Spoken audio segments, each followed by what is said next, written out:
gentleness, and goodness, forbearance, faith, and meekness too. Shebrew royalty, she's got the fruits of the Spirit.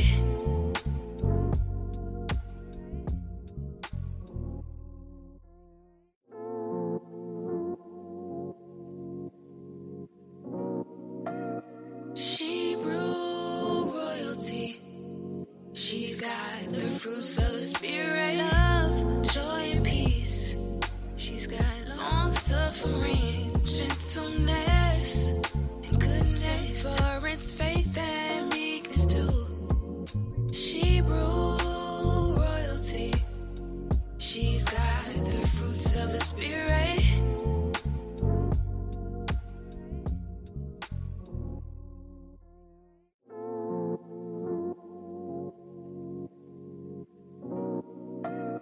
Shebrew royalty, she's got the fruits of the Spirit. Love, joy, and peace.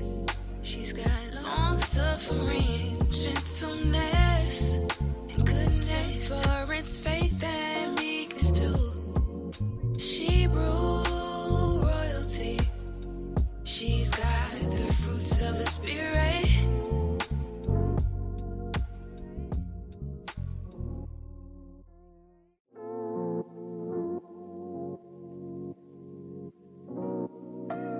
Shebrew royalty, she's got the fruits of the Spirit. Love, joy, and peace. She's got long suffering, gentleness, and goodness, forbearance, faith, and meekness too.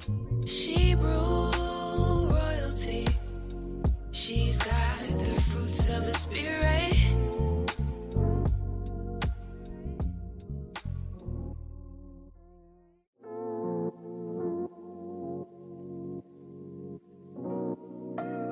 Shebrew royalty, she's got the fruits of the Spirit. Love,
Okay, let's try this. Can you hear me now? Can you hear me now? Is this better?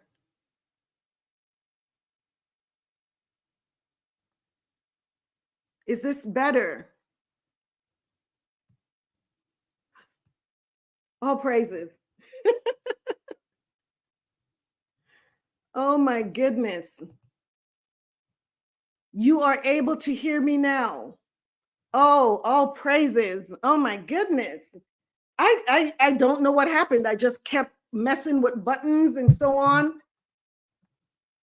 When I was on earlier, it was working just fine, and then it just went out when I went live. So we are back. We are back. The water for your patience. Oh my goodness. Let us get this Royal Shebrew tea party started. I apologize for the interruption there. So let's go ahead and get started. Once again, what I was saying when you couldn't hear me was, of course, I always have to give all praise, honor, and glory to the Most High. I am that I am, the God of the Hebrews and the Shebrews. So for bringing us here another Sunday, it's another week already, another first day of the week. And last week went by so fast, didn't it? You still can't hear, Sister Paula? Maybe it's your phone now because the others are saying that they can hear. So maybe it's your phone. So hopefully you're able to hear by now. So I am your hostess, Akwatkwala Yakaka, and I humbly thank you for being on this broadcast today, for joining me for tea. Joining me for tea. What I was saying earlier is that we just have a great, exciting show planned for today. But before moving forward, you know, I always give some disclaimers. So let me first make this disclaimer that tea time with Shebrew royalty is not going to be everybody's cup of tea. We know that, we get it, we understand. What I do ask is that if you come upon this channel and you realize that my views, my lifestyle, my beliefs, that you don't agree with them, that's okay. Just keep searching YouTube until you find your perfect cup of tea. If you keep searching, I'm sure you'll also find your perfect flavor. What I do ask is that you not leave any derogatory comments in the comment box. That would be highly appreciated. It would be quite distasteful if you did. So we thank you in advance and we appreciate you just leaving some good comments in that comment box. On the other hand, if you're not quite sure if you come upon this channel, just stick around for a while. You may just acquire a taste for what tea time with Shebrew royalty has to offer. Shalawam, Christina. Shalawam. Shalawam. Miss Shay is here. Miss Shay says you can hear me now. Miss Sarah is here. Miss Letitia is here. Miss Carla is here. Oh my gosh, you ladies showed up today. You showed up and you're showing out. The water for coming in. Also, another disclaimer that I have to put out there is although I am a medical provider and I will be touching on multiple topics of health and wellness on my broadcast, I will not be using this platform to diagnose or treat anyone's illnesses. So if you are having any issues whatsoever, any medical issues whatsoever, please consult your healthcare practitioner. The views that you are going to hear on this broadcast are those of myself and my views only.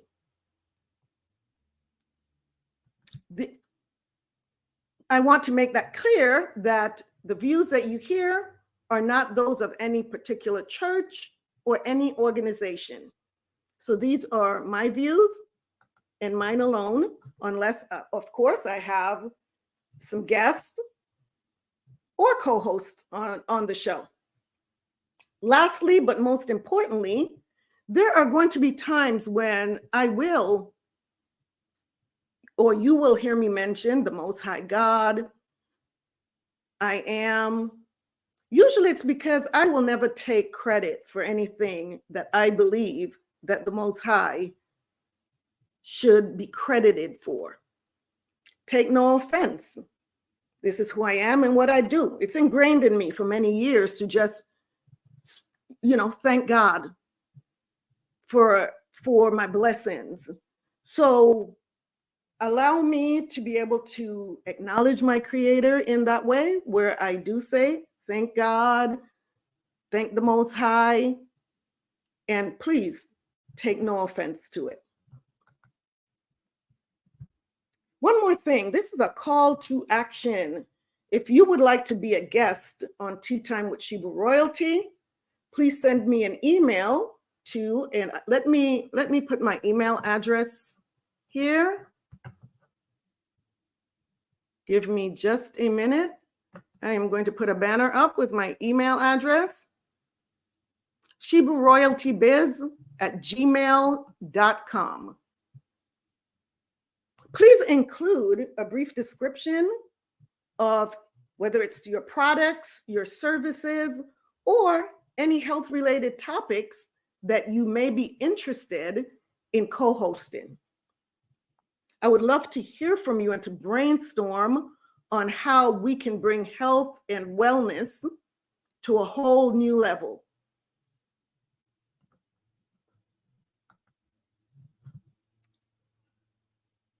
Also, let's talk about sponsors. As a matter of fact, I do have a sponsor, Orderly Fashion 144. This is where you can shop for custom trends, designs, and apparel for the dapper and chic. Let me put their information on the board right now for you on the screen here.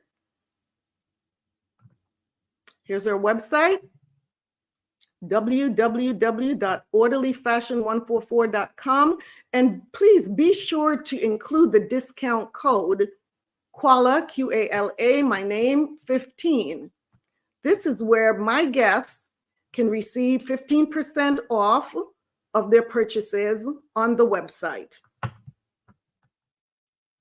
Also, Tea Time with Shebrew Royalty discount not only apply to the 15% off, but there's also a 70% off or free shipping, will populate on orders that are $70 or more. So if you shop on orderlyfashion144.com, you purchase more than $70 in purchases, free shipping will populate.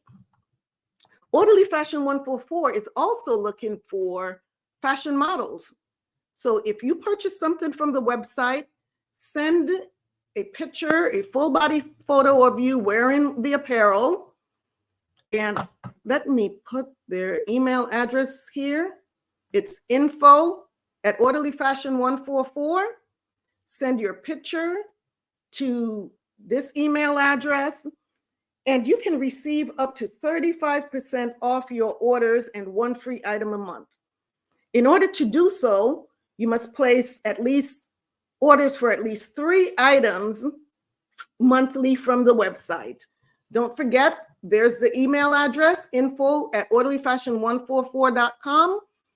Do not forget to include the discount code Quala, Q-A-L-A 15, and the website address, once again, www.orderlyfashion144.com.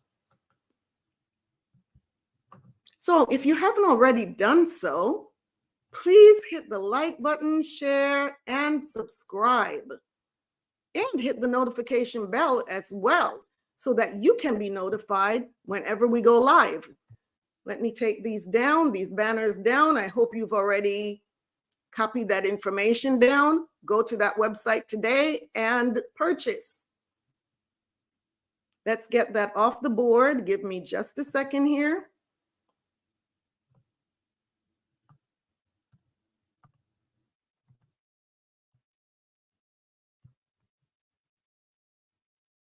And once again, welcome to Tea Time with Shebrew Royalty. I hope that you are wearing your favorite turban, tee, tunic, or dress.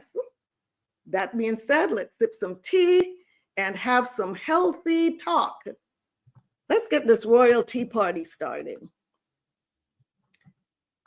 So, sisters, tell me, what is your cup of tea today? Talk to me. Talk to me. You can't hear me again?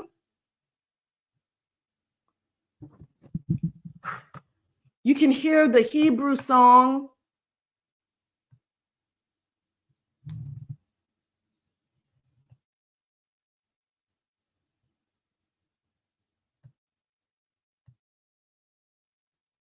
This is wild.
How about now?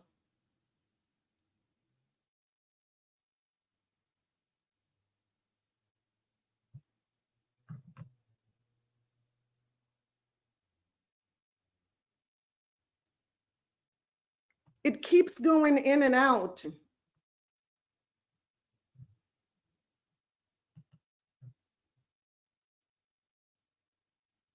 You should be able to hear me. It shows that the microphone is working.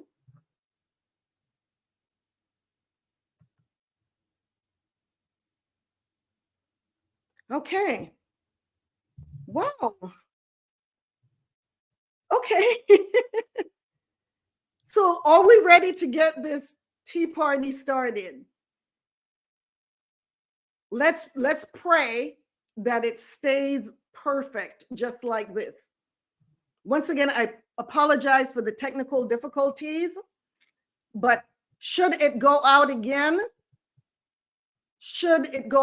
please let me know as soon as it goes out.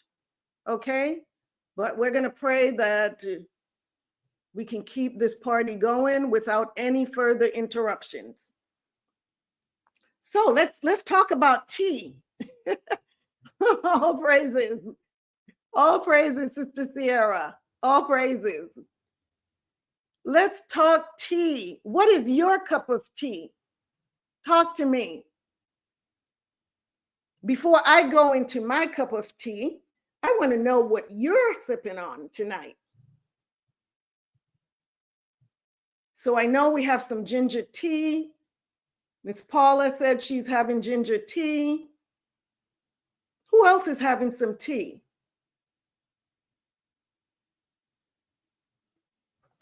So tonight, sisters, as you can tell from tonight's topic, when life gives you lemons, make lemon verbena tea.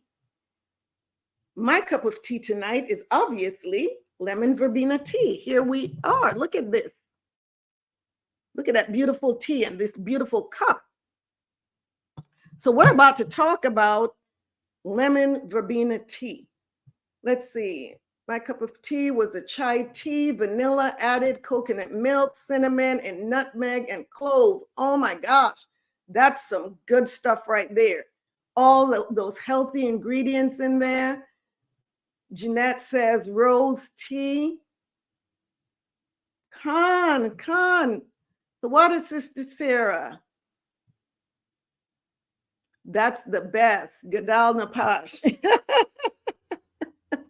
So let's talk about lemon verbena tea. Lemon verbena tea. So before I go into the health benefits of this tea, let's talk a little bit about how this topic even came to be.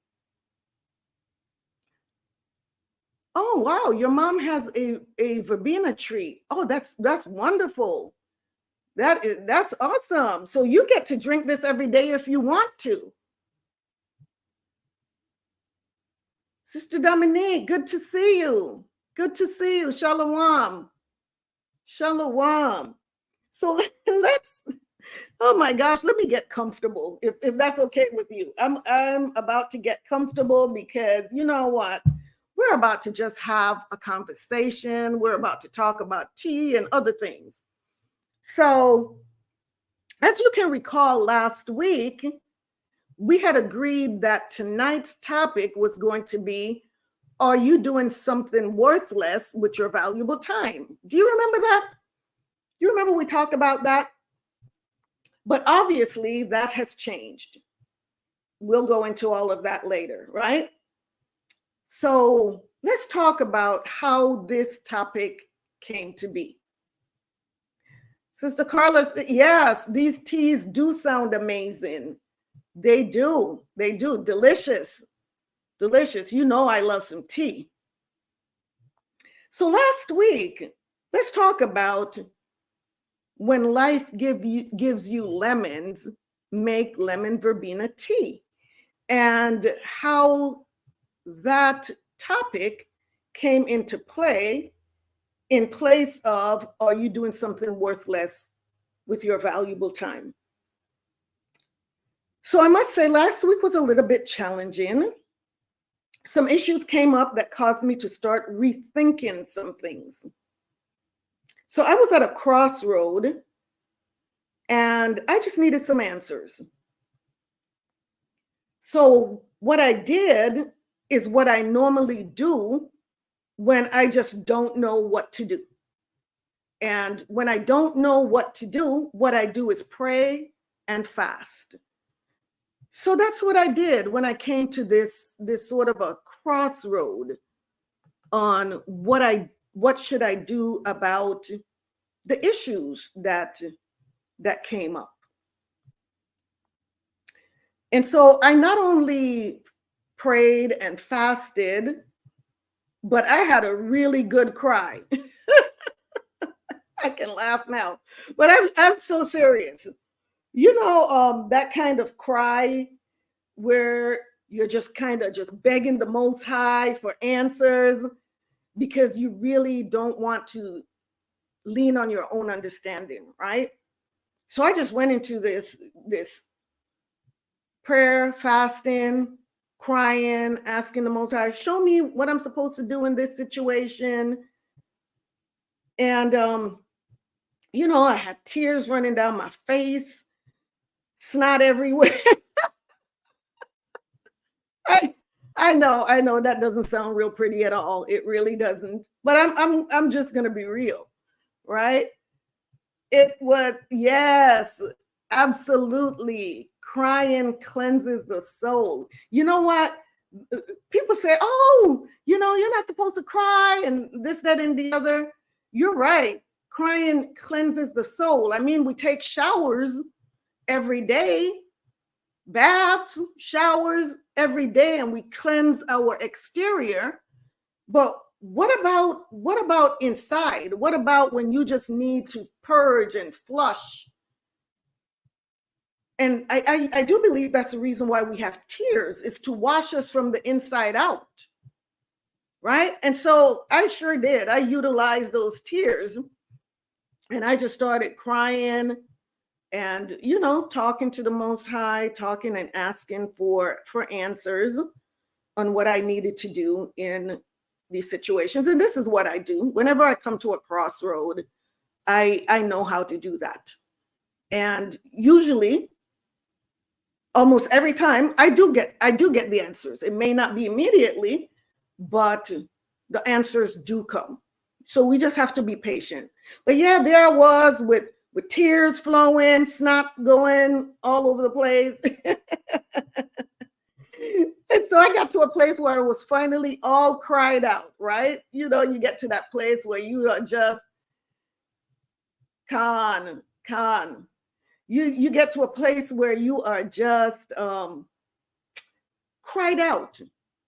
It's like no more tears to shed, and you just say, okay, it's just time to stop all of this, hoping for answers. So that's where I was. And when I came out of that, what do you think that I heard? I mean, it was as clear as day. It was like, what I heard was lemon verbena tea, believe it or not. Lemon verbena tea after I came out of praying, fasting, and sobbing, crying. Lemon verbena tea? I was like, really? What am I supposed to do with that? Tea? Right now. I mean, like, I just stopped crying and I'm supposed to go have some tea. But the thing is that for me, that's how the Most High speaks to me, how he sends me just little messages through the Holy Spirit. And so when I heard lemon verbena tea, and mind you, I had no lemon verbena tea in my cupboard. I've heard of lemon verbena tea, but I can't recall drinking that specific tea. So I thought, really? Okay. Well, let me just look this up and see what this tea is all about. Why would this come into my mind, my spirit at such a time? And so when I started reading about the tea, it really just brought me back to my childhood, when my mother would make what she called, it was a lemon bush tea. We're from the island, so everything is a bush. So it was a lemon bush tea. My mother would go out into her garden and pick different herbs and make teas. And once I started reading on the lemon bush tea, the lemon verbena tea, it brought back these memories about the tea that my mom would make for us, and she would always add some milk to it. I mean, she had all kinds of varieties of herbs in that yard. So we were always drinking tea. And so now you know where my love for tea comes from, because my mother just loved teas. But why, of all the teas, did that come up in my spirit? Lemon verbena tea. And like I said, once I started reading on it, I realized it's also good. One of the benefits, which, like I said, we'll go into more depth about the benefits, the health benefits of the tea. But I just wanted to give a little background on why the topic. And so one of the benefits is it helps with stress and anxiety. And I thought, oh, wow, how appropriate. How appropriate, stress and anxiety. I'm feeling a little bit of that right now. Not so much the anxiety, but a little bit of stress. So I thought, great. Yeah. And then when it went into all of the other attributes of the teas, it was about the aroma and all of that. And it just, like I said, it just triggered these childhood memories of that lemon tea. And once that was over with, once I got done reading about the benefits of the tea, I thought, okay, okay, now it brought me back to my childhood, but what do I do with that? And then here's another voice, a thought. However it came to me, it was clear. When life gives you lemons, make lemon verbena tea. And I said, oh, okay. So that is definitely the topic for the show, for the next show. It was clear as day. So here we are today. When life gives you lemons, make lemon verbena tea. You add a little bit of honey to it, you sweeten it up, and guess what? Everything becomes so much more palatable and so much more delicious. And you can now move on. Sister Paula says, I'm ready to head, and he showed up. That's when the Most High meets you when you are broken and humble. He's there. Khan. Yes. Yes, Sister Paula. I do believe that. So right after that, that's when all of the answers started coming to me about the questions that I had, the whole reason why I was fasting and praying and crying. And the answers just start flooding me. And I just started putting it down on paper. And I just had so much clarity. But imagine the Most High used tea to reach me. And that's how he is. He just comes to us uniquely in different ways. And so that's what I wanted to say about how this topic came to be. So now let's talk about lemon verbena tea. Let's go into the health benefits of lemon verbena tea. Give me just a minute. Let me put some information up on the board here. We can go over this together.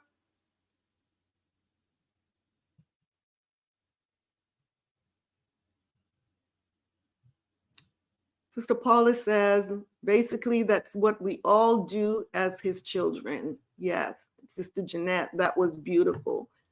It wasn't beautiful when there was tears and snot everywhere. It wasn't such a pretty sight, but that was between me and him, right? He said, "Oh, look at my child. Oh my goodness gracious. Let us get her together here." So let's talk tea. Give me just a second. Let's talk about lemon verbena tea. Here we go.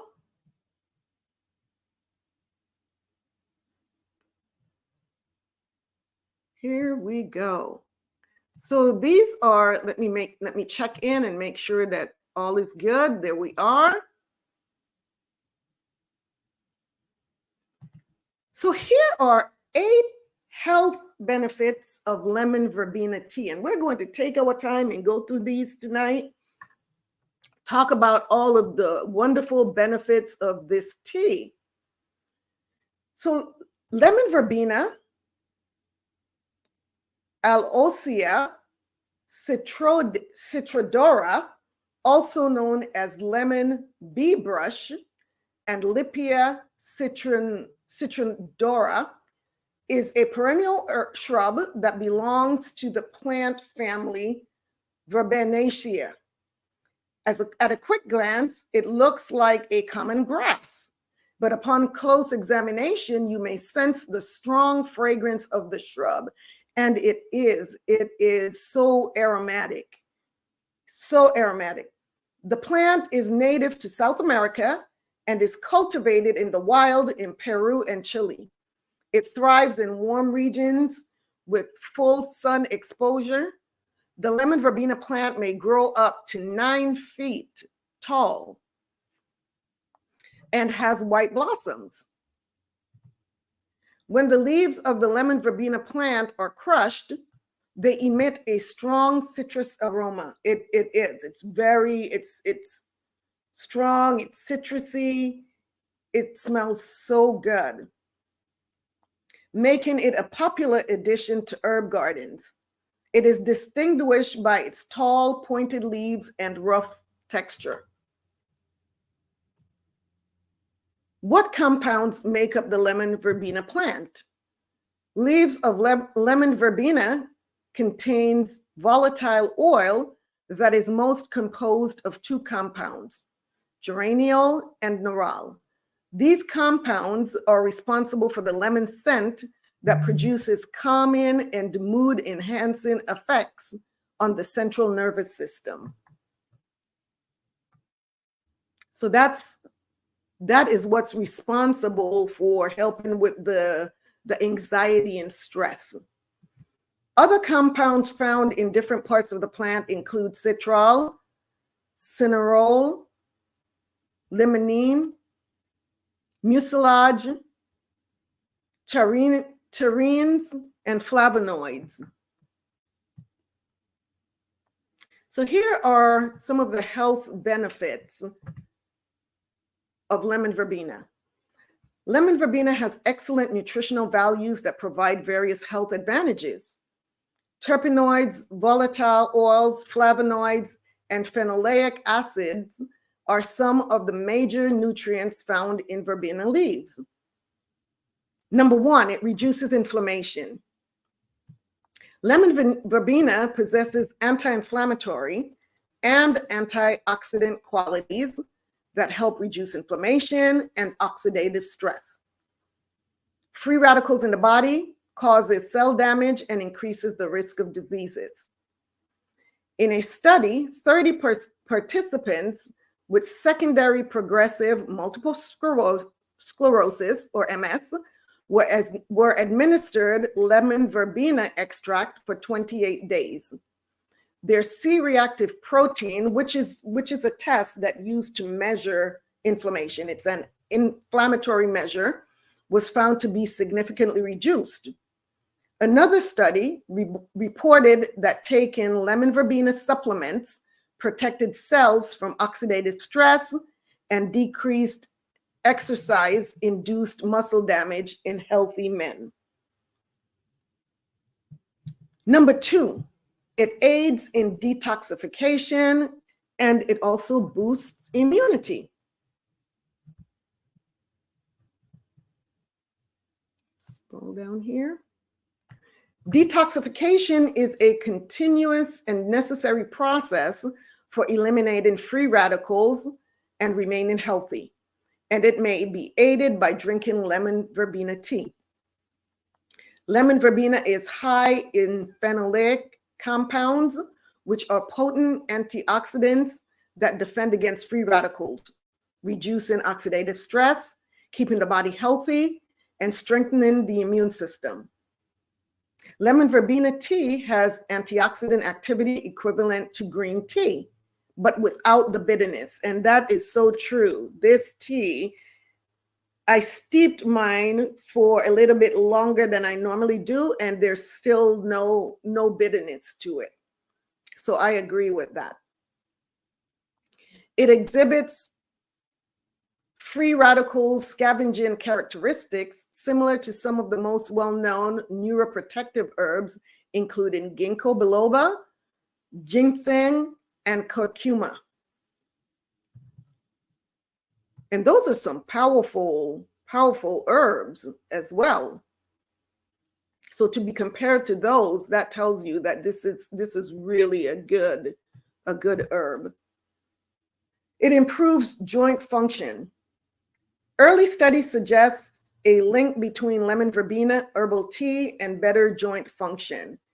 It included 45 individuals, all of whom had joint difficulties and were taking an omega-3 fatty acid supplement alongside lemon verbena extract. After 3 weeks, a large number of individuals had less overall joint discomfort and more joint mobility. This percentage has climbed even more after 4 weeks. This is due to the antioxidants in tea, which neutralize free radicals in the body. So these are some really incredible health benefits of this tea. It aids with weight loss. A recent study reported that combining lemon verbena tea and hibiscus might help with weight reduction. A unique supplement containing a 500 milligram extract of both herbs was administered to 54 women who were overweight. After 1 month, results indicated that this dramatically enhanced satiety, which is the feeling of fullness and decreased appetite and food consumption compared with the placebo.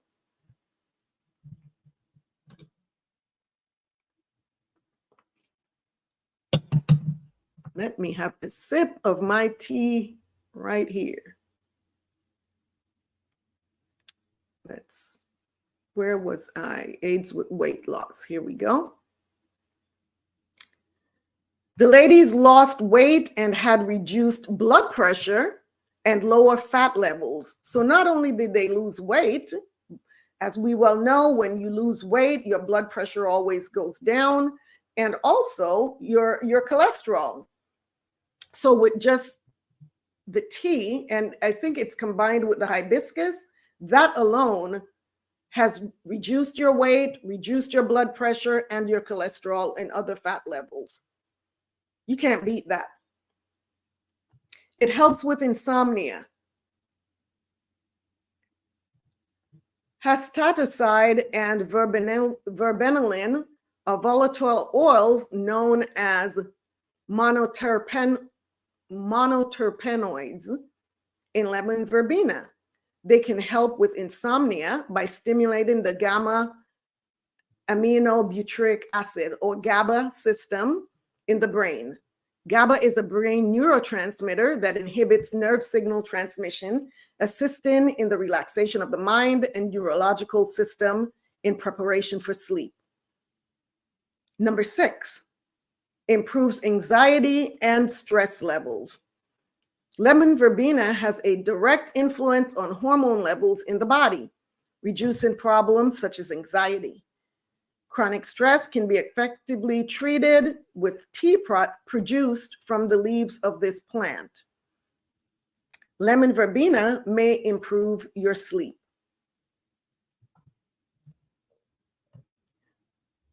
According to a preliminary study, lemon verbena may be therapeutic for people with sleep problems such as insomnia. For centuries, the herb has been used to alleviate sleeplessness and causes sleepiness. Number 7, it fights staph infections. So staph infection is it's a bacterial infection. So staph infection can cause everything from minor skin irritation, nausea and vomiting, diarrhea, dehydration, low blood pressure, and even death. Combating them is difficult, especially given the growth in antibiotic resistance. So that's where some people have taken so many antibiotics at some point the bacteria have become resistant to the antibiotics, and they are no longer as effective in killing off these organisms. So a lemon verbena extract inhibits the development of Staphylococcus aureus in several small-scale studies conducted in a lab. Researchers determined that the ointment was effective in treating and inhibiting the growth of Staphylococcus aureus in the early stages of infection. And number 8, it aids in digestion. Lemon verbena tea has long been used to aid in digestion by soothing the stomach with its antispasmodic properties and relaxing the gastrointestinal tract. It can help alleviate symptoms of irritable bowel syndrome, IBS, indigestion, cramps, or bloating, allowing the digestive tract to work normally.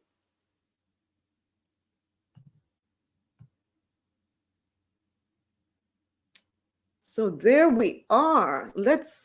Here we go. There's more. So how is lemon verbena used? Spanish explorers introduced the lemon verbena plant to Europe in 1784. The citrus aroma of lemon verbena oil was popular in the European fragrance business, where it was used in soaps, air fresheners, and perfumes. Aside from infusions, lemon verbena leaves may be used to flavor foods and beverages. So look at that, not only teas, but now you can put it in your food as well. You can cook with this. Various uses of lemon verbena may include lemon verbena, which has bright, invigorating, and relaxing characteristics, may be used as an air freshener. Its essential oil may be diffused using a diffuser. It can be applied to the skin after being combined with a carrier oil, such as jojoba oil, for instance. However, before applying it to the skin, do a patch test first. Tea may be made from the lemon verbena plant. The plant, both fresh and dried, may be used in sweets, soups, jams, and drinks. Pregnant and nursing women should avoid lemon verbena. According to research, lemon verbena oil may increase the risk of birth abnormalities. So that's very important to know.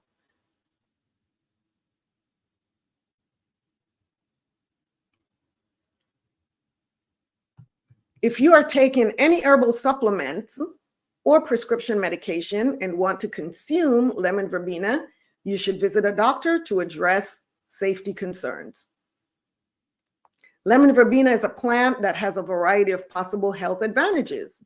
It lowers oxidative stress, enhances sleep, and has anti-obesity properties. Human research is minimal, and additional studies are required to evaluate its effects on human health. So that's a disclaimer right there. Culinary use. Verbena leaves can be used in both culinary and medicinal applications. Young leaves can be used in stir fry or salad. You may use the dry leaves to season fish, the other white meat that they call it, and poultry dishes, because they impart a fresh lemony fragrance to the cuisine. Moreover, they assist in reducing the fatty flavor of the dishes. Furthermore, the leaves pair well with sweets and cold beverages. So let's talk about how to make lemon verbena tea.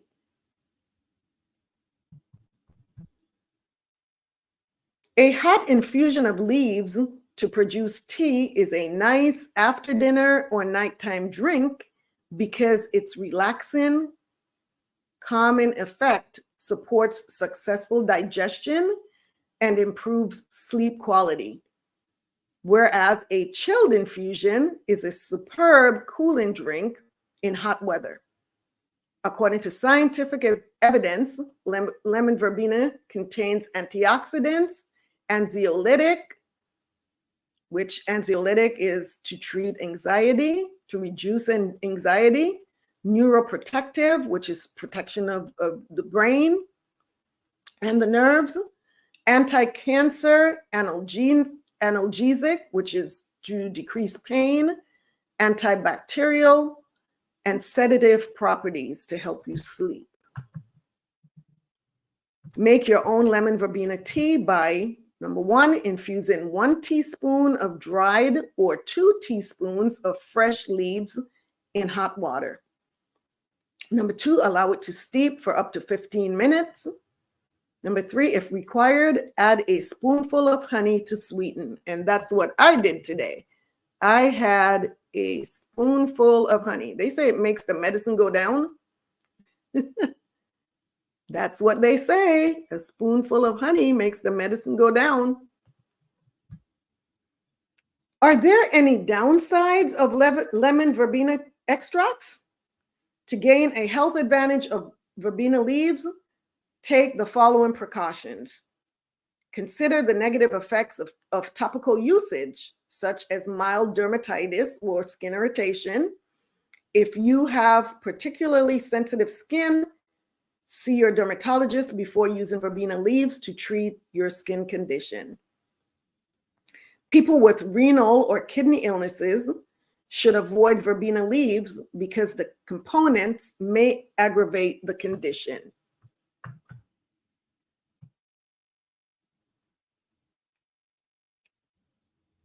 And I think that is it for the lemon verbena. As I usually do, I am going to share this link. I am going to share this link in the comment box for you.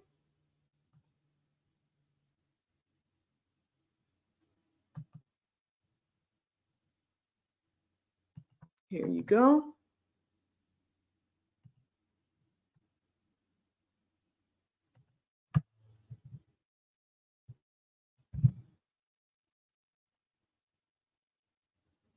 Okay. So let's see some of the comments here. Let's see some of the comments. Wow, sounds very good. Sister Alicia says, definitely added this tea to my collection. Yes. Miss Paula says, I'm going to have to get fat. It is well needed. Don't get fat. Thank you, sister. You're welcome. I'm loving this. I might use this flavor as a cupcake. Oh, wow. Yes, Jeanette. That does sound delicious. Oh my goodness. You're going to have to send me some of those cupcakes. Lemon verbena support digestive system as well. Khan, the water. Thank you, Sister Napash. Yeah. So those were some incredible health benefits of this delicious tea. Yes. So I am so glad that I discovered this tea, because like I said, I had heard of lemon verbena, but it definitely was not in my collection. So I am so glad that you know, the Most High, the Holy Spirit shared that with me. So now that I can share it with you. So now we have a new tea for our collection, and we're going to enjoy all of the magnificent health benefits that come along with it. Sister Jeanette, yes, thank you. I want some of those cupcakes. So there's another article that I want to share with you. Does anyone have any other questions about the lemon verbena tea? Go ahead and any questions, any comments about the lemon verbena tea? Christina says it supports the respiratory system as well. Yes, it does. Yes, it does. Very good. Yes. I am loving this.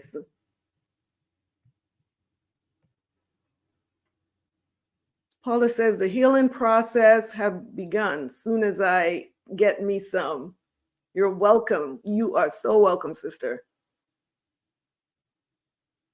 I make vinegars with lemon verbena. You make vinegars with that. Oh, wow. I bet those are good. I have to start getting some recipes for these things, for the cupcakes and the vinegars. Wow. I'm telling you, these herbs, once we started going into these teas and these herbs, why did we ever stray? Why did we ever stray from all of these natural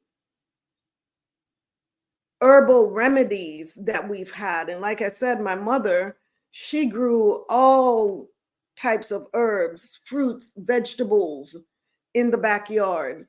In her front yard, there were all these flowers. So she had flowers in the front, all types, sunflowers, all kinds of flowers. And in the backyard, we had, like I said, we had herbs, we had aloe vera, we had peas. She grew even peanuts back there. What else did we have back there? We had almond tree, bananas, peppers. Oh my gosh. There were just so many fruits and vegetables back there. So when it was time to cook, she would just say, go outside and pick whatever it is. And we would run outside and go pick whatever it is that we needed for dinner. And wow, my issue was that I did not learn. I did not take the time to really learn how to grow these things.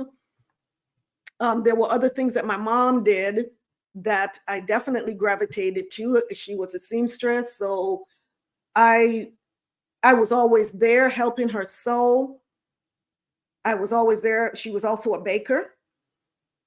Her father owned a bakery, and my mother also was a professional baker and a seamstress by trade.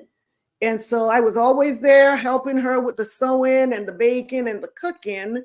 But when it came to plants and being out there in the dirt and planting things, I didn't get involved in that. Now, I wish I did, because one of my sisters, she has that green thumb just like my mother. She grows everything. Everything that she puts in the ground just blossoms.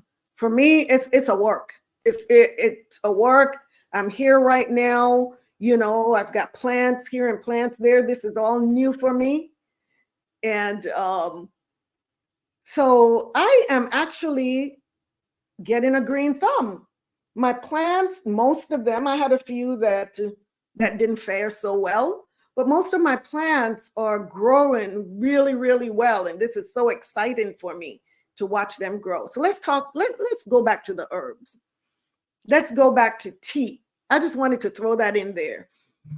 So shout out to Sister Madakwa, who reminded me recently about why we shouldn't use tea bags.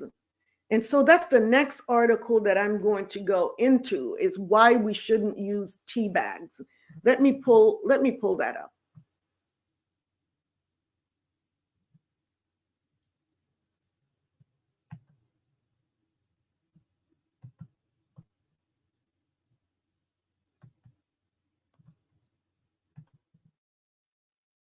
Let's talk about the reasons why we shouldn't use tea bags. How many people knew that there's a reason why we should not use tea bags? Has anyone heard of that before. Jeanette says we need to get back to it. It's what our body craves. Yes, it does. Yes, it does. Amazing. It supports the brain and nerve system. Yes, Khan. Who knew that we shouldn't be using tea bags? Who knew? I mean, a while back, I heard about it and then it just went out of my head. I just kept buying the tea bags because they're so convenient. And my daughter did tell me about that. All of her teas are loose teas. She doesn't use tea bags. And so now I am getting back into that where, yes. Sister Napash says, yes, the bleaching is not good.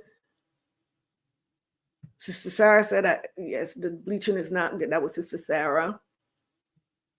Yes. Khan, so let's go over this article.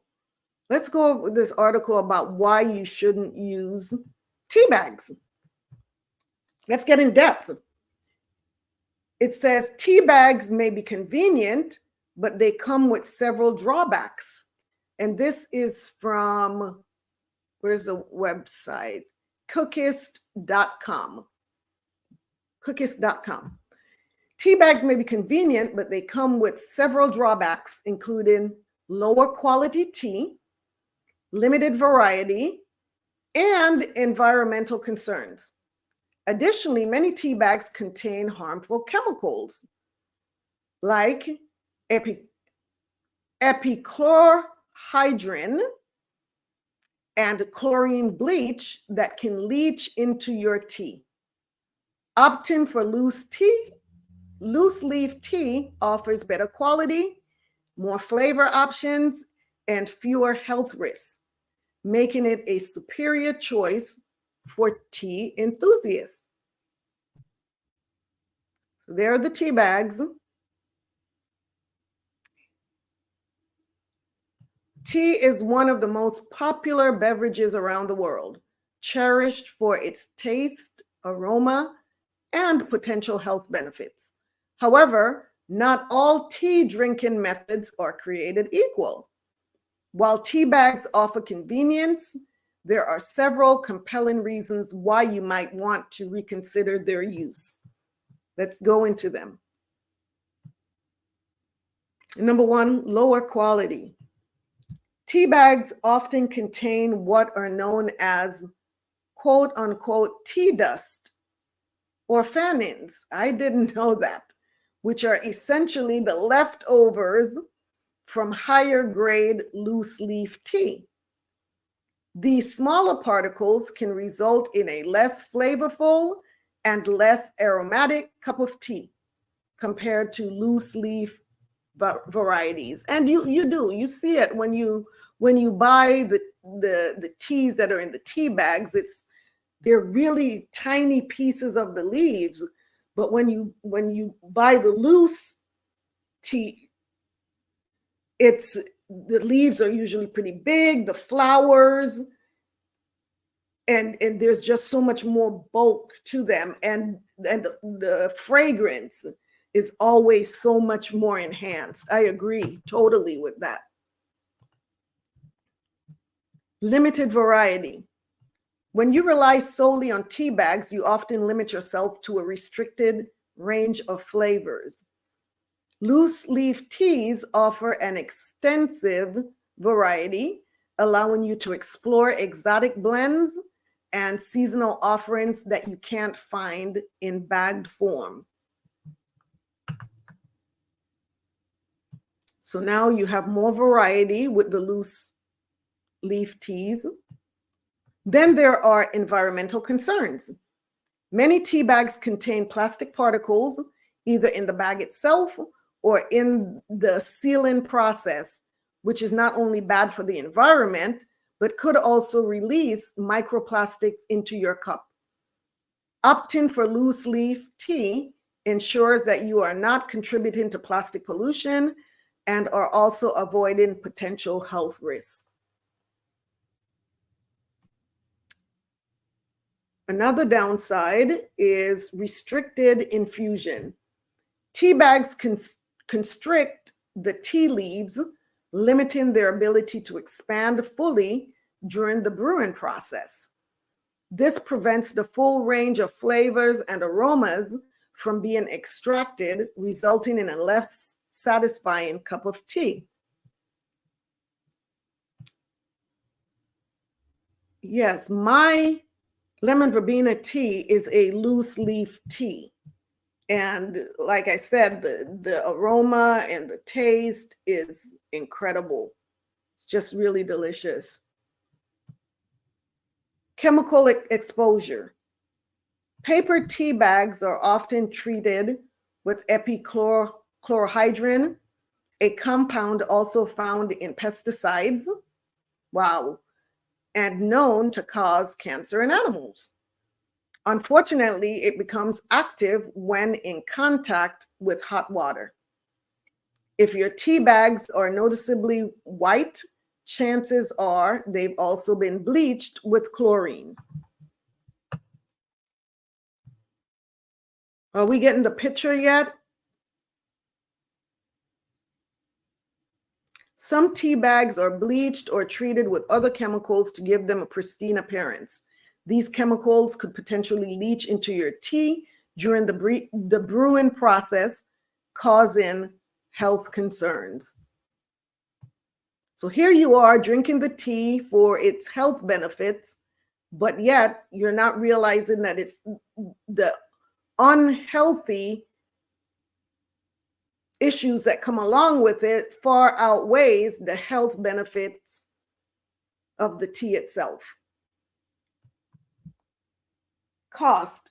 While the upfront cost of loose tea may seem higher, the price per cup often turns out to be less expensive than bagged tea, especially when you consider that loose leaf tea can often be re-steeped for multiple cups. While tea bags offer convenience, the benefits of switching to loose leaf tea far outweighs the drawbacks. Loose leaf tea provides better quality, more variety, and less environmental impact, making it the superior choice for any tea enthusiast.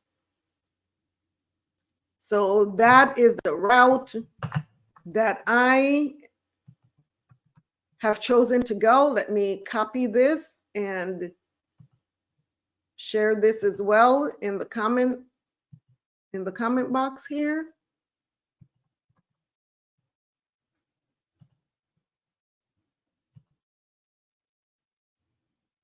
So let's see. What about the silk ones? They didn't mention the silk ones. So I'm saying if they're really white, then they may be bleached also. Maybe they're bleached as well. Christina, Sister Gadal Napash says, use tea balls. Sister Christina said, I use the tea balls or the muslin all natural tea bags. Yes, I've heard of those and I've seen those, the muslin all natural tea bags. I've seen those. Sister Alicia says, I just bought all kinds of bagged tea. Can I cut it open? Well, Sister Alicia, it also goes into all of the other drawbacks where, although you're not concerned just about the bag itself, but the quality of the tea as well. And from what it sounds like, there may be some other particles. I don't know if it's a plastic that you have, where it says pieces of that plastic can end up in the cup, or so. I mean, I have so many boxes of bagged teas, that was going to be my solution as well, is to just cut the bag open since I've already bought them, and instead of steeping it in the hot water in the bag, use it as a loose tea until I can replace all of my teas with the loose tea, so that I'm not out of a lot of money. Going switching. Con. So yes, there's the link. Sister Jeanette, what is that? Face blue, wide eyes. Face blue, wide eyes. I don't know what that is, what that means. Okay. So yes, that was a great reminder, Sister Madakwa. Thank you for that reminder. Because the goal here is to get healthy, right? I mean, I love the taste of tea, but at the end of the day, the most important thing for me is the health benefits of the tea that I'm drinking. So if it has more drawbacks to it than benefits, then that's not a great trade-off. So it's time to start switching these things out and purchasing from here on out, for me, the loose leaf teas. And the bag that I showed you all of the stinging nettle tea last week, that huge bag, I've had that bag for, I think that's 16 ounces. I've had that bag for about a year or more. I think it's been about a year since I bought that bag of the stinging nettle tea. And the loose teas, like it says, you use less and get more, and then re-steeping it, you get even more out of that bag. If you're basically recycling, re-steeping it. So let's see, it's Sister Paula says, I just say, sister, the healing process is starting. That's what I'm talking about. That is exactly what I'm talking about. That's what this is all about, right?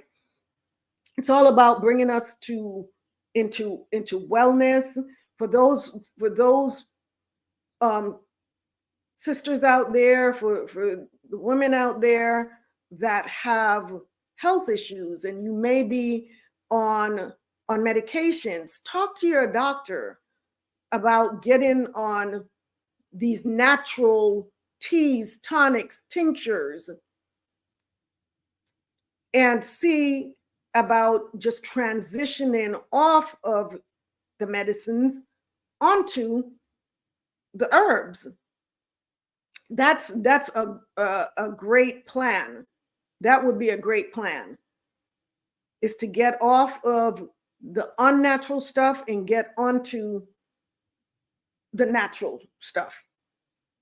But it's a process. It's a gradual process.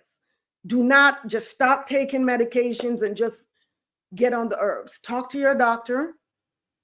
Maybe you can start fusing them, incorporating them, weaning off of this while you're increasing the herbs, weaning off the medications while increasing the herbs. But I urge you to do that under the care of your practitioner. Okay? Don't forget the Barak's great tea. Yes, there are Baraks out there as well. And we're going to, we're going to go into teas every week, more in depth, like I just did. And so we're looking at, be prepared for weekly. There's going to be a weekly tea that we're going to go into, and the health benefits. So we're talking about, in 1 year, that's 52 different teas, 52 weeks. 52 different teas that we are going to embark on, that we're going to learn about, that we're going to start drinking for the health benefits. And at the end of that year, imagine. So I would encourage you to also start a journal, right? Maybe even starting today or whenever you get your tea. And each week, start writing down what tea you started then, how often you're drinking it, and look at what the health benefits are. If it helps with lowering your blood pressure, keep tabs on the blood pressure and see how you're doing there. You can do your own clinical trial at home, your own study at home on yourself with these teas and herbs, right? So I would encourage you to do that. Start journaling. Because if you're using it for the health benefits, you want to be able to look back and say, wow, since I started on these teas, this is the progress that I've seen.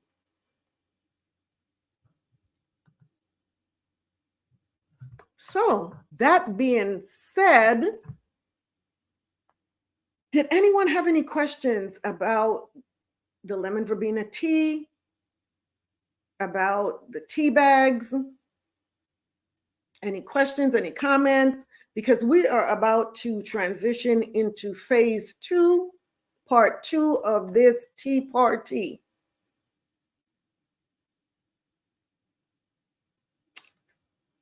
Okay. Don't forget the barks. Okay. We're going to take a couple-minute break. And when we come back, we are going to talk about the restructuring of Tea Time with Shebrew Royalty. So give us a few minutes and we will be back with part 2.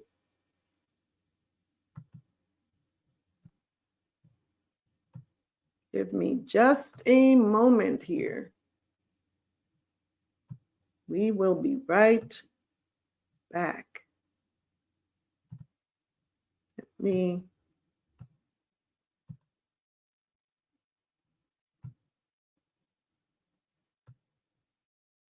joy and peace. She's got long suffering, gentleness, and goodness. Endurance, faith, and meekness too.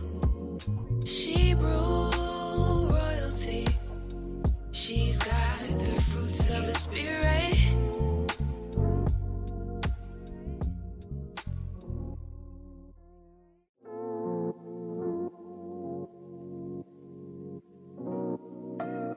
Shebrew royalty. She's got the fruits of the spirit. Love, joy, and peace. She's got long suffering, gentleness, and goodness. Endurance, faith, and meekness too. Shebrew royalty. She's got the fruits of the spirit.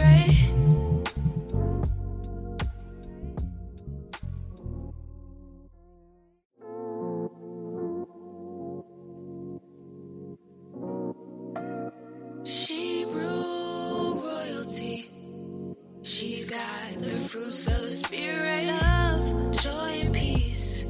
She's got long suffering, gentleness, and goodness. Endurance, faith, and meekness too. Shebrew royalty. She's got the fruits of the spirit.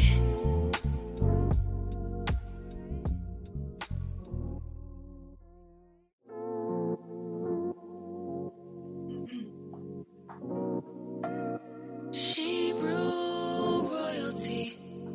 She's got the fruits of the spirit. Love, joy, and peace.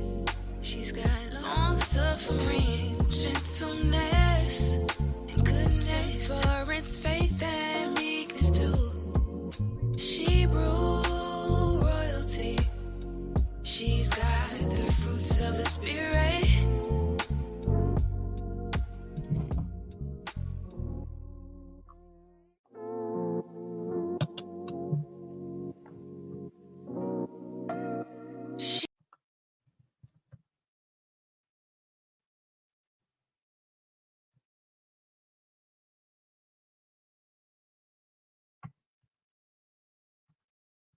Okay, we are back. We are back, Shebrews. We are back. Let's see. Sister Paula said this is some good information. All praises. Praise the Most High. It looks beautiful. No, I have a cabinet full of tea bags and different teas. I'm ready to learn. Can we take the tea out the bag? I think you mean out the bag, Sister Paula.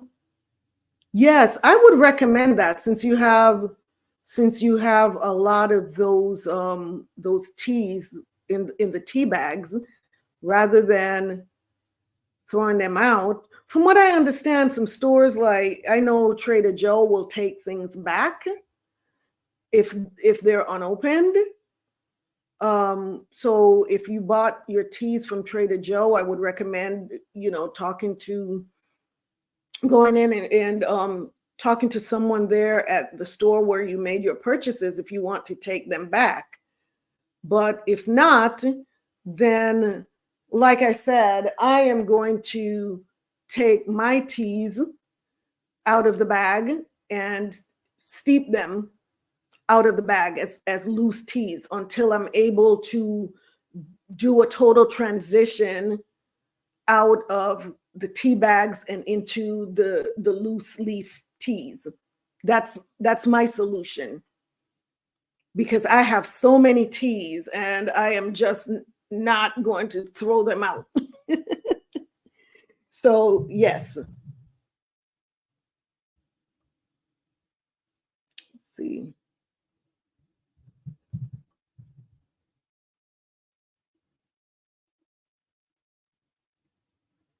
Let me see. I may have a guest that wants to come in. Give me just a second.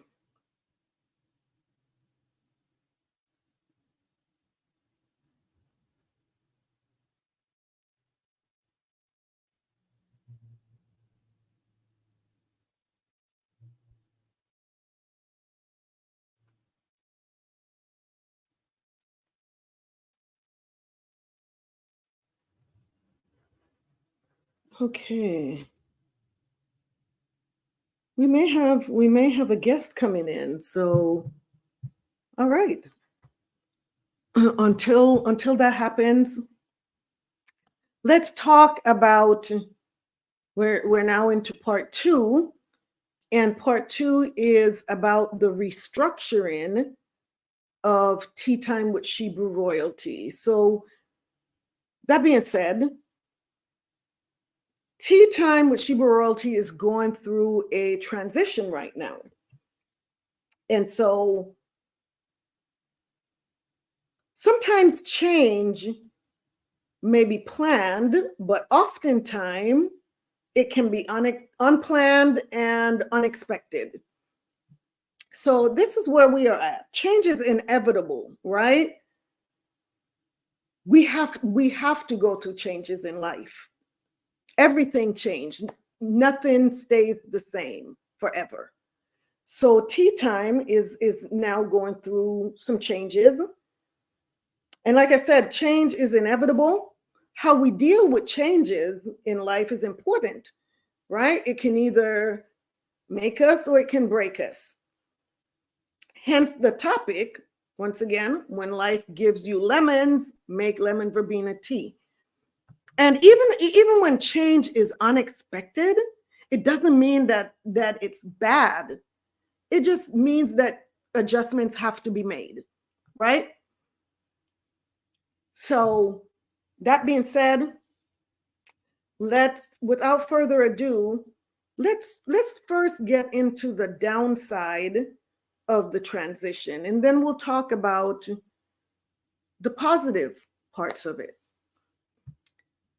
The downside of this transition and this restructuring is, unfortunately, for me, for you all, my co-hostesses that have been with me from inception, from the beginning of Tea Time with Shebrew Royalty, that have helped me to build this to what it is right now, that have had my back, that, oh my gosh, these are my girls, these are my aquathiam, I love them so very much. We shared so much together, and they are just as much a part of Tea Time with Shebrew Royalty as I am. And you all know that because you were so accustomed to seeing them on here with me. So I'm talking about Sister Sierra, Sister Jeanette, Sister Carla, these sisters who have been my co-hostesses. And unfortunately, they will no longer be co-hosting Tea Time with Shebrew Royalty with me. And that's, for me, it's a huge loss as far as them being on Tea Time. But the sisterhood is still so real. Our love for each other, nothing and no one will ever change that. Nothing and no one will ever change that. And so I want to give a huge Thawada, a huge I love you to my sisters. Sister Sierra, Sister Jeanette, Sister Carla. I love you all so very much. I thank the Most High for the time that you were able to be here with me. I mean, we had some shows, didn't we? We had some great topics. Some that you all came up with, and even the ones that I came up with, you were there helping me through it and giving your opinions and your feedback and your support, your love, not just for me, but for all the sisters out there, all the guests out there. And they just love you all so very much. And I know as much as I'm going to miss you all, they're going to miss you as well. They're going to miss you as well. But I thank you. I appreciate you for sharing all of your unique gifts and talents that you shared with me and shared with our guests. And so although you're not on the screen, you're out there with me, I still see you. I still feel the love and support, and I thank you. Thank you so much. So that's the downside of the transition. That's the downside of the transition of Tea Time with Shebrew Royalty. So the upside, when life gives you lemons, make lemon verbena tea. So let's talk about the lemon verbena tea, the upside of this restructuring, this transition. So the biggest upside of this reconstruction, this transition, it's because of the changes that are being made to the content that will be presented. Sister Jeanette said, "You are a huge blessing to and my family, and I love you loads." I love you loads too, sis. I love you loads. Miss Shea said they will definitely be missed, but I understand completely. Khan, all praises. All praises.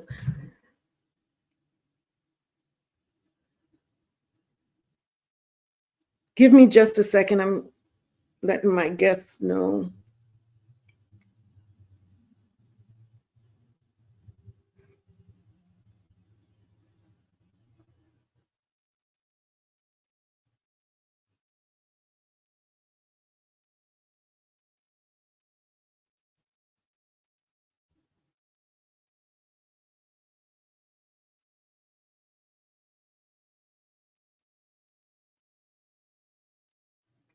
Okay. Just wait for a response here.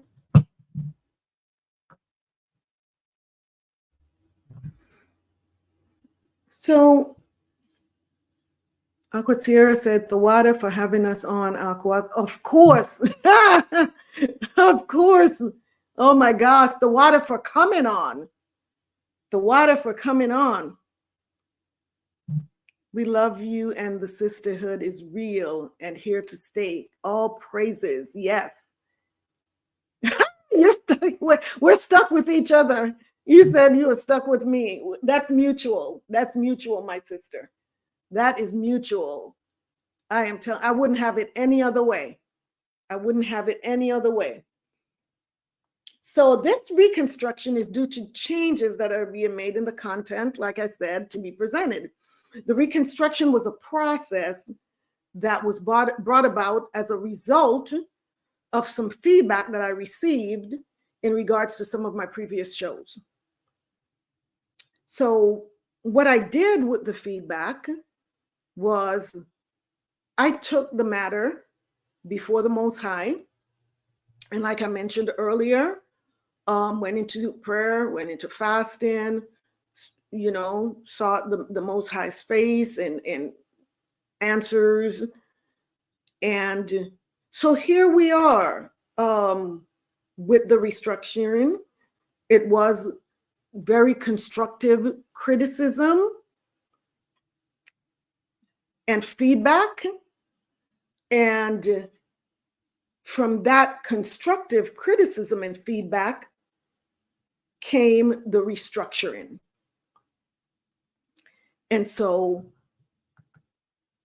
that being said, moving forward, our shows will be centered around various medical topics, health and wellness, professional development, medical legal issues, drugs and alcohol and addiction, psychiatric conditions and mental health, women's health, nutrition, and of course, teas, tonics, and tinctures.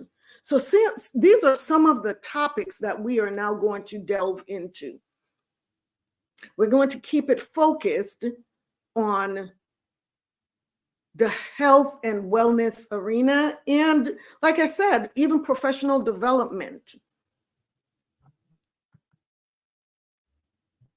Medical legal issues. So these are some of the topics that we're going to go into. Sister says, I love you, sis, from Ashley. Love you too, sis. Love you too. Love you so much. So everything is acting up today. Let's see. My Google Chrome is not responding. You can finish, okay.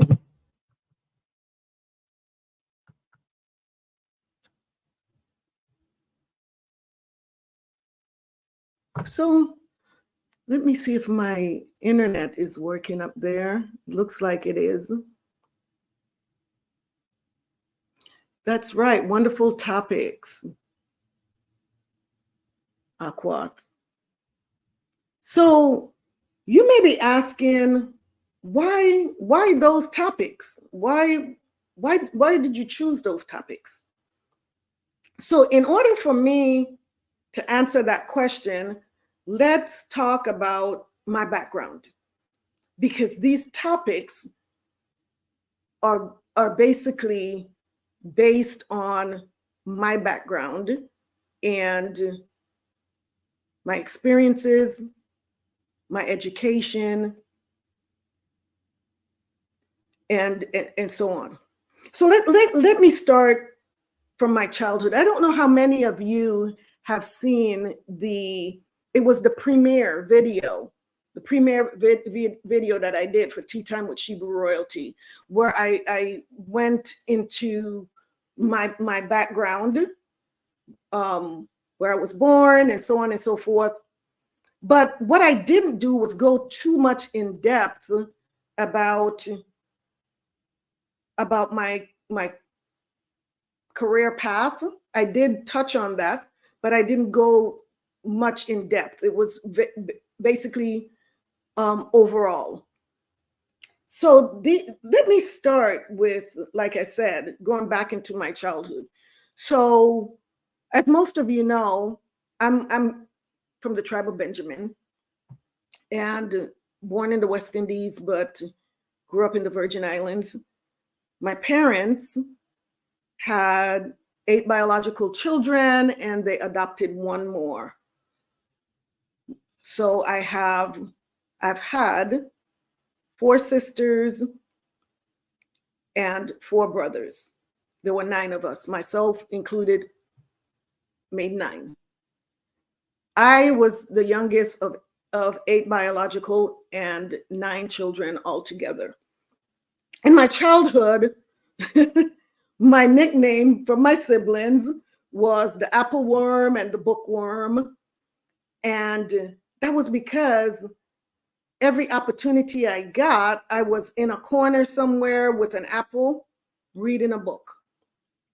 I loved school and I loved learning. And I did. I excelled. School. I did really well in school because I just craved and I loved learning. Believe it or not, I was an entrepreneur at 5 years old. I started my very first business at 5 years old. And what I was doing was selling greeting cards, birthday cards, you know, the ones that come in the box with the variety, of course, back then, you know, Christmas cards, Easter cards, birthdays. It was the variety box. And I would go to church with my mother, and every time someone saw me, they knew I was selling something. So here I am, starting at 5 years old, like I said, selling greeting cards. And then around 9 years old, one of my sisters, she used to buy her shoes through a mail order catalog. She would order her shoes, and then we found out that they were looking for people to sell their products through the mail order catalog. And all you have to do is walk around with this catalog and have people make purchases for shoes. So I started doing that as well. And I think I was between 9 and 10 years old when I started doing that. And from there, when I went into junior high school, because my mother was a seamstress and I was her little helper, I learned how to sew at a very early age. And so starting in the 7th grade, I think it was, I started sewing for all of my friends in school. We wore uniforms, so I would make their uniforms. My summers were spent making uniforms for all of my friends so that they would be prepared for the new school year. And even throughout the school year, I was also sewing. And that started in the 7th grade. And then when I got into high school, from there, I was in a nursing program in high school. And I don't know how many people remember what candy stripers are. We were the nursing students that wore the uniforms with the pink stripes that look like candy sticks. And that's why they call them candy stripers. So I did that throughout high school. And from there, joined the Army as an Army medic. I'm just going to do a quick run through. An Army medic, I was in the Army for 14 and a half years. From there, after I left the Army after 14 and a half years, when I left the Army, I became a LVN and worked in the California Department of Corrections prison system. While I was there, I took the prerequisites, got accepted into the Stanford University's physician assistant program. And that was my ultimate goal, is to become a physician assistant. I knew since I was a child, around 5 years old, once again, that was my first exposure to medicine, was at 5 years old, when my mother would take me to work with her when she worked in the hospital. So I knew growing up that I was going to be somewhere in the medical field. It wasn't until I joined the Army and became familiar with the physician assistant profession that I knew immediately that is the profession that I want to go into. And so I pursued that. And I was accepted into the Stanford University's PA program under a full scholarship, and graduated back in 1997. So since graduating back in 1997, I've worked in multiple specialties, including family practice, family medicine, urgent care, orthopedics, occupational medicine, physical medicine, and rehabilitation. But the last 8 years of my career,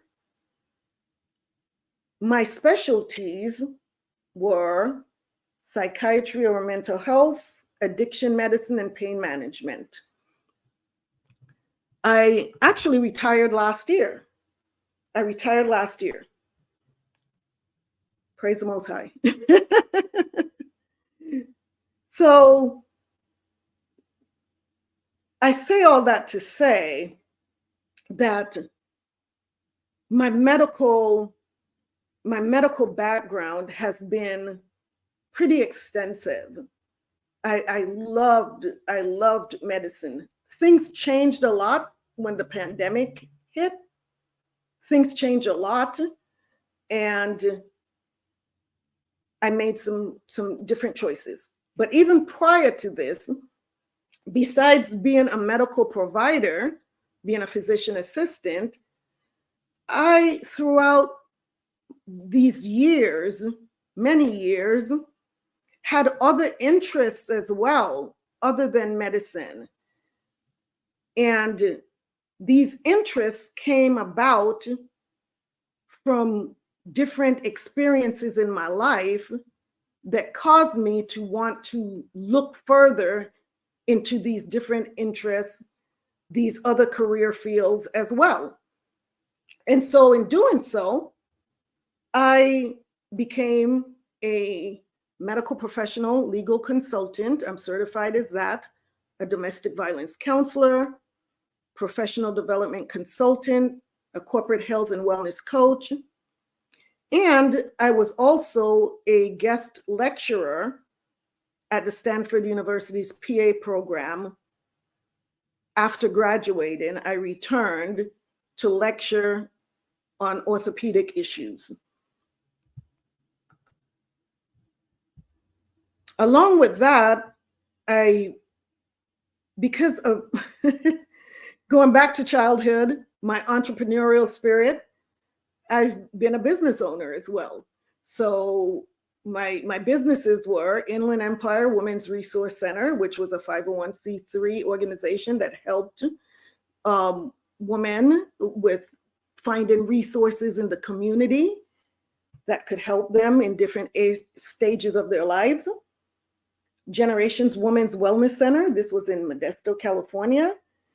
And my last business was the Purple Dove Opioid Treatment Center, where I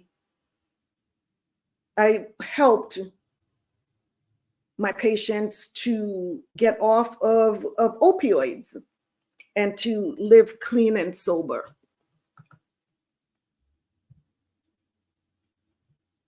Also, I've done some volunteer work as well. So the volunteer work that really stand out for me was with the last Christian church that I was a member of, and this was in Modesto, California.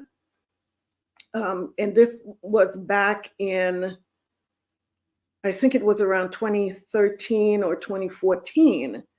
But what I did like about this church was the fact that they had multiple outreach ministries that helped the people of their community. And I was involved in two of those ministries. One was a ministry that helped women that were coming into the church that was struggling with addiction, homelessness, abuse, and other life challenges. So it was basically a meeting once a week with these women, and we would counsel them, find out what their needs were. If it was getting off of drugs, homelessness, whatever it was, we would help them to transition from homelessness into finding homes or getting out of abusive situations, or even if it's just helping them with food. We were the resource that they would come to get that help. The second was a nonprofit organization that was founded by one of the women in the church. And this organization and its founder played a pivotal role in bringing awareness to sex and human trafficking. And once again, this was back in either 2013 or 2014. And so back then, this was actually my first exposure to hearing about human trafficking and sex trafficking. And it was through this organization that this woman in my church founded. The organization's founder, she trained law enforcement officers on how to identify women that were being trafficked. Prior to this, at least in Stanislaus County, which is where this was, prior to then, many of the women that were being trafficked and sold into prostitution, they were being arrested and prosecuted under the crime of prostitution. After the training, like I said, the founder, she went out and started training the police officers on how to identify the difference between who is a victim of trafficking and who is actually a professional out there working as a prostitute. After the training, the police officers were more equipped to be able to differentiate between a trafficking victim and a prostitute. So that was huge. That was huge. And for me to be a part of that, it was just so rewarding for me to see the transition.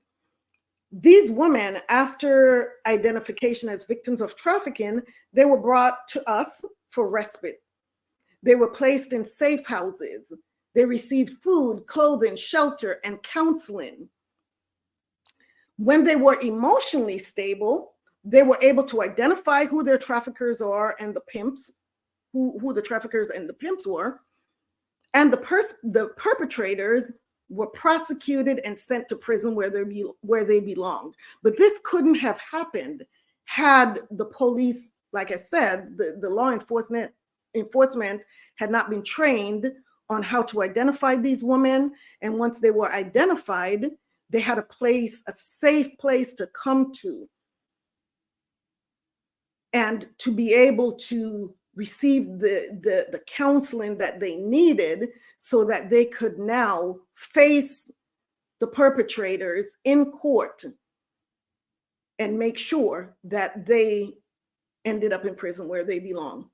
So I was involved with this organization in its startup and its infancy stage. I was responsible for assessing the women, their physical and emotional health and well-being when they were brought into the program by law enforcement. So like I said, that was around 2013 or so. That organization has since grown and has made a huge impact on the laws that were passed for the proper identification and treatment of victims of human and sex trafficking. And I am so proud to be able to say that I was able to participate in that. The small part that I played in that was so rewarding for me. But thinking about it, my greatest accomplishment are my children. Yes, I have an extensive background in not just medicine, but businesses and outreach and helping women primarily. But my children are my greatest accomplishment. My daughter, who was to be, she was going to come on a few minutes ago, but she had to leave. She had to get back to doing something. So she was supposed to be my guest that was coming on. She said she'll come on next time. But my children, my daughter, my son, my 4 grandchildren, and I have, well, I have another grandchild that is due any day now. So my family is just growing by leaps and bounds. My offsprings, the fruits of my womb, I can say thanks to the Most High God, or decent and God-fearing, law-abiding, and raising their children to be the same. Raising their children to be the same. What more can I ask for, right? My daughter, she's in the truth, and raising my grandchildren to know who they are, and in the truth to know who the Most High God is. My son is a Christian pastor, and we've known since he was 9 years old or so that was the path that he was going to take, just because of his character. And that is something that he doesn't take lightly, as a pastor. And to see my children growing up and loving the Most High God and following his laws, statutes, and commandments to the best of their ability is something that is priceless. I cannot put a price on that. So when you look at the topics that this restructuring is going to be centered around, these topics are based on, like I said, my career paths, my experiences, my passions, and more importantly, the purpose that the Most High has put in me. So let me make it clear. I am not a feminist. Actually, I'm far from that. And people will think so just because I've done so much work when it comes to women's issues. It's undeniable that when the Most High created me, he created me with a purpose, as he did each and every one of you. Each and every one of you, we were all created with a purpose. My purpose has been to not only be a strong foundation for my family, but also to utilize my gifts and my talents that He, the Most High God, gave me to make a difference in this world through the abilities that he gave me. He not only gave me the talents, but he gave me the ability to do these things. And so that's why I mentioned earlier on that I have to give praise, honor, and glory to the Most High God, because these things that were done, I couldn't have done in my own strength. I couldn't have done them without his guidance, without him directing me. Even when I worked in medicine, everyone knew as a medical provider, my patients, my coworkers knew that I was different from most. And it was because it wasn't just about medicine for me. It's never been about medicine. It was about the purpose. It was about treating people the way I would want to be treated, the way I would want my family to be treated.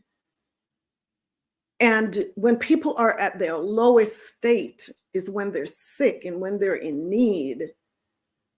And to be that light to them and to guide them to the source of the light, to that source of the light. And that's something that I took very seriously, not just as a medical provider, but in every position, every aspect, every part of my being. That's what I was known for. I would pray with my patients. I would pray for my patients. I have on interviews gone in, and when prompted by, I know, the Holy Spirit, I would let my interviewer, which was usually a doctor, know that if my patient asked me to pray with them, I'm going to do that. I will never push my beliefs off on anyone. But if they asked me, that is something that I'm going to do. And if you have a problem with that, then maybe I'm not the right person for this job. So I would put it out there, because another belief that I have is that we are all a whole person. We are a mind, a body, and a spirit. We cannot separate one part from the other. And that's the way that I treated my patients. When my patients walked in, if it was a broken arm, it wasn't the arm that walked in on its own. It was a whole person with a broken arm. If it was someone with depression, it wasn't just their mind, their mental, it was also their spirit. And because of that, physically, if you're dealing with depression physically, you're going to be affected as well. So I treated my patients as a whole person every time. And that's what separated me from most, because I kept that connection. Every morning when I woke up, when I got dressed to go to work, there's a prayer that I prayed specifically for my patients. There's a prayer that I prayed specifically for strangers and for anybody that I meet on the street. To this day, I still pray that prayer. Both of those prayers. I still pray those prayers. Why? Because I never know when someone is going to ask me for medical advice. And so I'm always prepared, because I ask the Most High to use me as his instrument to heal, for him to work through me to heal his patients, because they're not mine, they're his. I'm just the vessel that he used. And so I say all that to say that the Most High just gave me a heart and a passion for helping women especially, but not exclusively. However, my focus keeps coming back to women's issues. And so when I got really sick recently, I thought I've mentioned this quite a few times. I got really sick just out of the blue. And my sisters were the ones that came over to my house and fed me and took me to the restroom, the bathroom when I needed to, that prayed with me, comforted me.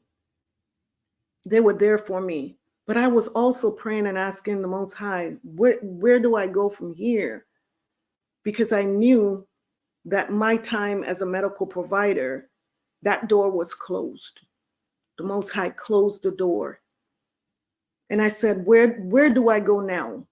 What do I do now? And this is when he gave me this vision for Tea Time with Shebrew Royalty. And so this is where I'm at right now. My focus keeps coming back to women's issues. There are things that women are not comfortable speaking to the opposite sex about. They need to talk to a woman. Even some of my male patients preferred talking to men, to a man in certain circumstances. They didn't feel comfortable talking to me, and I agreed with that 100%, totally. And likewise, many of my female patients were not comfortable with a male provider. And so we accommodated them in that way.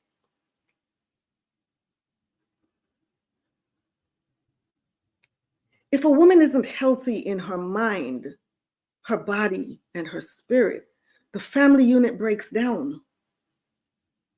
We are the nurturers, and we are the voices of reasoning. Our children and our families thrive better emotionally, physically, and spiritually when we are in a place of wholeness. We have to be in a place of wholeness. If we're not, we're doing a disservice to our family. The husbands, the children are going to suffer. Not only them, but you're not capable of being fully present on your job. You're not fully present for the people that really need you. So we need you to be whole. I need to be whole.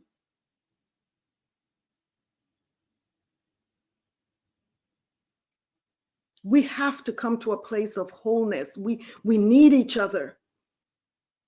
That's another part, is that we need each other. This is not something that we can do on our own.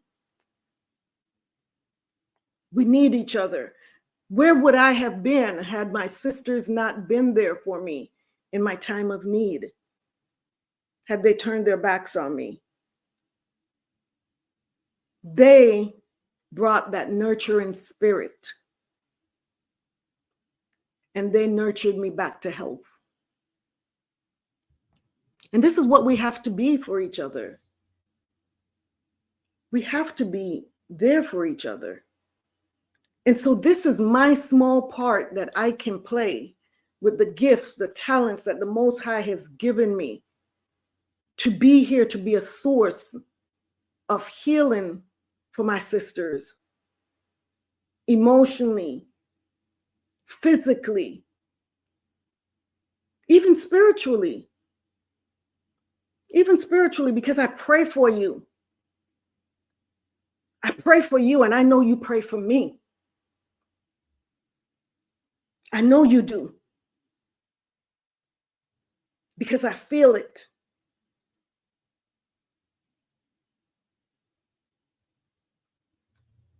I feel it.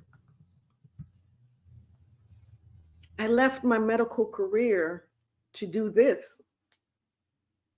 This is not what I do. This is not what I do. So the restructuring, it was necessary. It really was. The correction was necessary. The restructuring, the transition was absolutely necessary. Because now the Most High has opened so many other doors, so many other avenues that we can walk into together and help each other. This isn't a me thing. This has nothing to do with me. This has everything to do with purpose. With purpose. I just have to follow the instructions that I'm given. That's it. Just follow the instructions.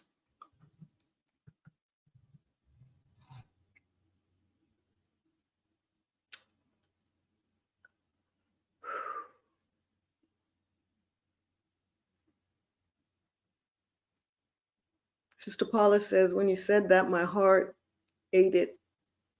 When God corrects us, it is gentle and kind with love. Khan. I'm going to go through some of these.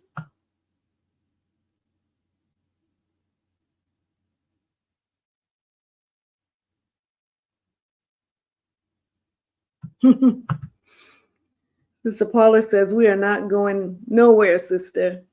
You have all of us, and nothing changed that but greatness, and the Most High orders that. We got the victory with the Most High. We're still together. Khan.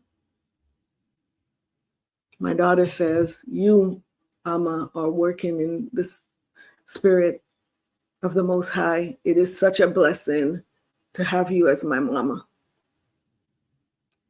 Whew. I am not going to sit here and have a flood of tears and snotty nose again. It's not a pretty sight. I promise you, it's not pretty. So I'm going to get my composure, and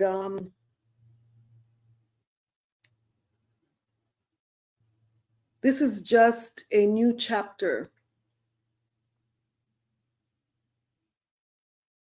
And I think that this is a good place to stop for now. I think this is a good place.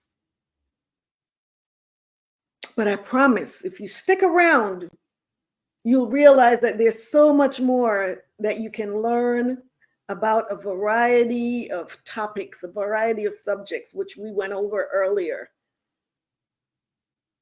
And also about me. There's still more to learn about me. And I'm still learning about me. I'm still learning. What I have to say is you can't judge a book by its cover or even its label. You can't. Only when you explore the contents can you learn what it's all about. No better way to spend a day than with tea and a good book. Oh my gosh, that is so true. That is so true. Coming from a bookworm, coming from a tea enthusiast, you know, teas and books go so well together, and an apple also. Don't forget the apple. Don't forget the apple.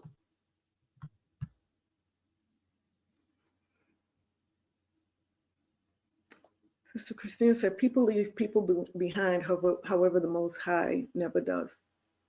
Khan, we are still together. You are a blessing. You are valued. Thank you so much. You all are a blessing. You all are valued.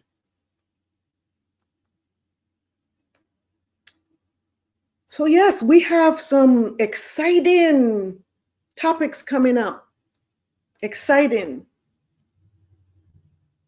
So if you like what you heard and you think that tea time with Shebrew royalty is maybe your cup of tea, then like, share, subscribe, hit the notification bell, invite every woman that you know to join the tea party.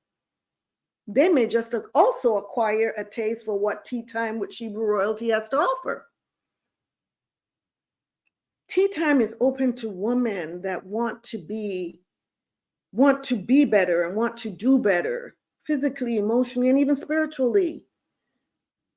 We are to let our light shine so that others can find the source of that light. That's what we're supposed to do.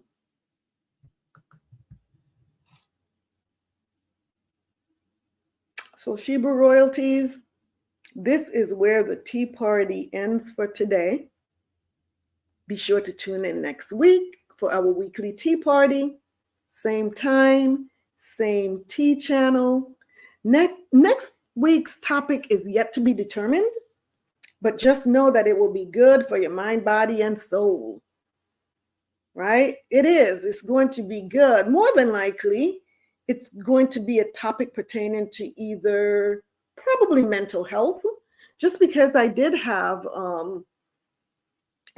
Sister Carla ask for mental health. So I think that's where we're going to go next week. Yes, I'm not sure which mental health disorder we will talk on, but let's look forward to a mental health week during our next tea time. The topic will be pertaining to a mental health disorder.